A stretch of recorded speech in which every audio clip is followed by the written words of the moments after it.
Amen. La semaine dernière, je vous ai enseigné par la grâce de Dieu sur la connaissance de Dieu. Et le rappel, c'est que la connaissance de Dieu, elle nous conduit à la crainte de Dieu. Amen. Maintenant, cet après-midi, je vais continuer le message pour nous révéler par la grâce de Dieu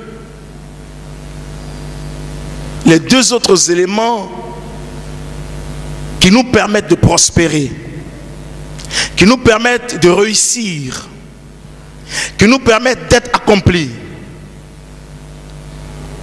qui nous permettent d'être un élément catalyseur de sa gloire et de sa grâce. Parce qu'en fait, si le christianisme consiste seulement à être sauvé, moi je pense que Dieu nous aurait déjà pris. On serait déjà rentré au ciel. Mais je crois, et il faut le redire, je suis sauvé pour un but. Je suis sauvé pour une raison. Et je dois avoir une réussite dans tout ce pour lequel Dieu m'a sauvé, que je dois accomplir. Je dois avoir une réussite dans ce pour lequel Dieu m'a appelé. Le succès et le partage de celui que Dieu a sauvé. L'accomplissement et le partage de celui que Dieu a sauvé. Qu'importe son histoire et les origines de ses ancêtres. Quand Dieu te sauve, il te sauve pour que tu sois accompli. Mais il y a des voies qu'il faut que vous et moi nous maîtrisons. Cette même semaine, je ne sais pas si vous avez suivi à la télévision, mais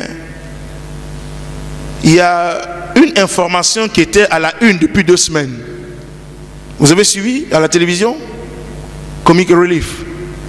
Vous avez vu ça? Où les gens portent des nez rouges et les journalistes, les hommes de ce monde qui sont des grandes vedettes vendaient leur image pour pouvoir collectionner de l'argent afin d'aider des pays en voie de développement ou des pays sous-développés dans le domaine par exemple de l'éducation. Et dans une école, celui qui représentait ce mouvement a dit aux enfants: vous voyez, si vous donnez même 10 livres ou 5 livres, cela pourra aider des personnes en Afrique d'avoir non seulement de l'eau potable, mais aussi aller à l'école et acquérir la connaissance.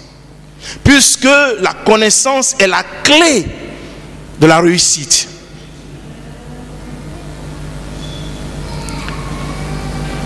Alléluia. La connaissance est la clé de la réussite. Cet homme qui le dit n'est pas chrétien.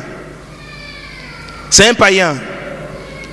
Mais vous voyez, dans le naturel, la connaissance amène à l'accomplissement.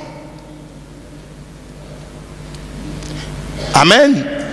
Donc, ce sera vraiment dommage que les hommes du monde comprennent que pour pouvoir réussir, il faut être instruit. Si on vous disait cet après-midi que vous avez un problème de cœur et que le médecin qui doit vous faire cette opération à cœur ouvert est juste un étudiant en première année de médecine, qu'est-ce que vous allez faire? Aussi longtemps que vous avez la foi de voir Dieu utiliser des mains des individus pour faire des miracles, vous allez dire au monsieur qui a fait l'analyse: changez-moi ce médecin, c'est un bricoleur. Mais si on vous dit que cet homme est un expert dans tout ce qui est cardiovasculaire et qu'il est dans ce service depuis près de 25 ans, c'est le plus huppé du monde, il est recherché à travers le monde, automatiquement le fait que vous ayez la connaissance de qui il est va vous assurer une confiance permettant qu'il vous aide. Donc vous voyez, chrétiens qui m'écoutez, enfants de Dieu, si vous ne connaissez pas, vous volez le droit de réussir. Celui qui manipule, celui qu'on manipule, la différence c'est que l'autre connaît pas. L'ignorance est un gros démon et un grand péché. Dis: il faut que je connaisse. Voilà pourquoi, par exemple, certains d'entre nous ne conduisions pas en Afrique. On a appris à conduire ici.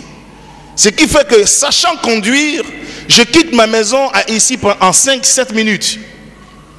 Mais imaginez par exemple que je ne sache pas conduire et que j'ai un rendez-vous qui commence. Je vais attendre le bus. Je vais dépendre du conducteur du bus, de ses humeurs. La connaissance est la clé à ta liberté.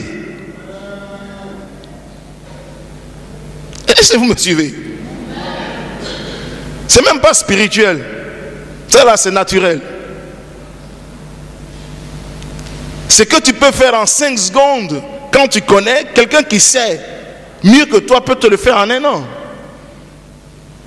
Il prendra son propre rythme et puis son propre désir. Il te donne un peu quand il veut et puis il t'arrache quand il veut. Voilà pourquoi est-ce que vous devez aimer connaître dans cette nation. Déjà étudier et ensuite connaître Dieu.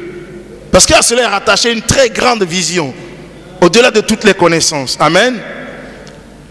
Cet après-midi, vous avez suivi mon introduction. Nous avons lu l'histoire de Joseph. Non, nous savons que Joseph a été vendu comme esclave en Égypte. Amen. Bien qu'il soit conditionné par l'esclavage, ce qu'il sait de son Dieu n'a pas conditionné sa vie. Je vais le redire. Bien que Joseph soit conditionné par l'esclavage, parce qu'il est esclave, ce qu'il sait de son Dieu n'a pas conditionné sa vie. Vous savez, puisque Joseph avait une relation avec Dieu et qu'il connaissait Dieu, éventuellement sa vie a dû faire la différence. La connaissance de Dieu dans la vie d'une personne fera toujours la différence. Et je vais le développer. La Bible dit que cet homme était vendu comme esclave. Mais Dieu fut avec lui et la prospérité l'accompagna. Dans le naturel, on ne peut pas comprendre qu'un esclave peut être prospère. Dans le naturel, un esclave ne prospère pas. Mais c'est un esclave hors du commun. Dis Amen. C'est un esclave, pas parce qu'il est né esclave, mais Dieu fait de lui esclave pour apprendre les rudiments du gouvernement. Bien qu'il ait été vendu par ses frères, pensant qu'en le vendant, ils allaient empêcher que le plan de Dieu s'accomplisse, Dieu était avec Joseph. Et la Bible dit que tout ce que Joseph touchait, Dieu le faisait prospérer. Non, vous voyez, la chose étrange avec Joseph et dans cette maison, c'est qu'il n'était pas le seul esclave dans ce lieu. Avant que Joseph n'arrive là-bas, il y avait déjà plusieurs esclaves. Mais il y a un esclave qui est rentré dans la maison, qui est différent de tous les autres esclaves. La présence de son Dieu. Je vais le redire. On dirait que vous ne me comprenez pas. Cet homme n'arrive pas dans une maison où il n'y a pas d'autres esclaves. Mais vous voyez, c'est un esclave qui est bizarre. Au lieu que tout ce qu'il fasse soit en train d'échouer, tout ce qu'il fait, ça marche. Automatiquement, il a attiré l'attention de son maître. Son maître, mais lui là, mais il est comment? C'est un esclave. Mais quand il touche, on a comme l'impression qu'il y a des choses bizarres dans ses mains, tout devient bien. Même quand c'est gâté, on met entre ses mains, tout devient bien. Mais pourquoi? Parce que son Dieu était avec lui. Maintenant, pourquoi est-ce que Dieu est avec Joseph? C'est qu'il craignait Dieu. Dis, Joseph craignait Dieu. Vous n'êtes pas sûr? Joseph craignait Dieu, c'est que lui assurait la présence de Dieu. Ce que je vous fais comprendre ici, c'est que quand quelqu'un connaît Dieu, qui le craint, ça lui assure la présence de Dieu. C'est ce que je suis en train de développer, je tourne en rond depuis là.